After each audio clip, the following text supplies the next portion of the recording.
Splinter Cell is based on dual gameplay, spies versus mercenaries. But when we began to work on Splinter Cell Double Agent, we tried to figure out how the players were playing, what their behavior were, and how the statistics of game were.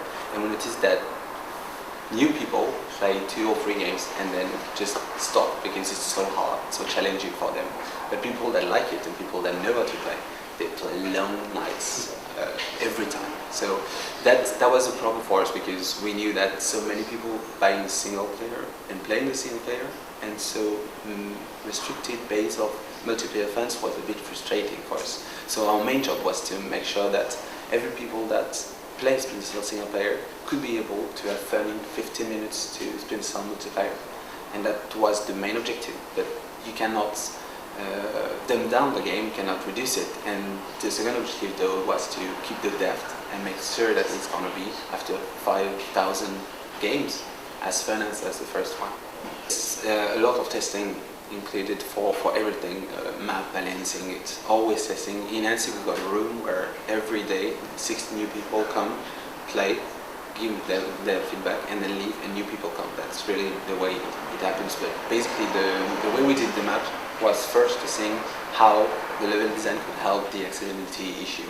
And to address this issue, the main thing we did was to create maps that could be memorized in 10 to 15 minutes. And that we play tested a lot, and just writing, to 20 minutes, too long, 1 hour, forget it. And that kind of iterations gave us maps, and the 2 first you've seen today, that are pretty easy to spot, basically. That doesn't mean you will know all the ways. That means you know one way to get to objective, get back, and fulfill your missions, basically. You change the game design, you add 1 object, 1 gadget, or even 1 window, or 1 event. You have to play test it 10,000 times, because you know that some player will have the idea to get the other way and screw the whole thing up. So one of the main constraints on the multiplayer is that every time you do a change, you've got to test it during weeks. And then if it works, you get to balance it between spies and merc and make sure you won't screw the whole game at the end of the day, because the spy will be too strong or too powerful or the other.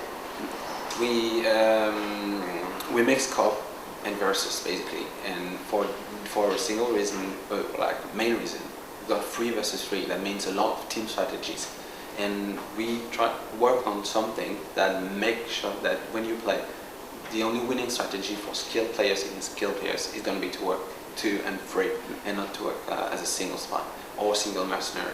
So you can see it in the objectives, on the HUD, on some gadget that can help cooperation, and all that makes sure that if you want to really win against skilled players, cooperation is the only way.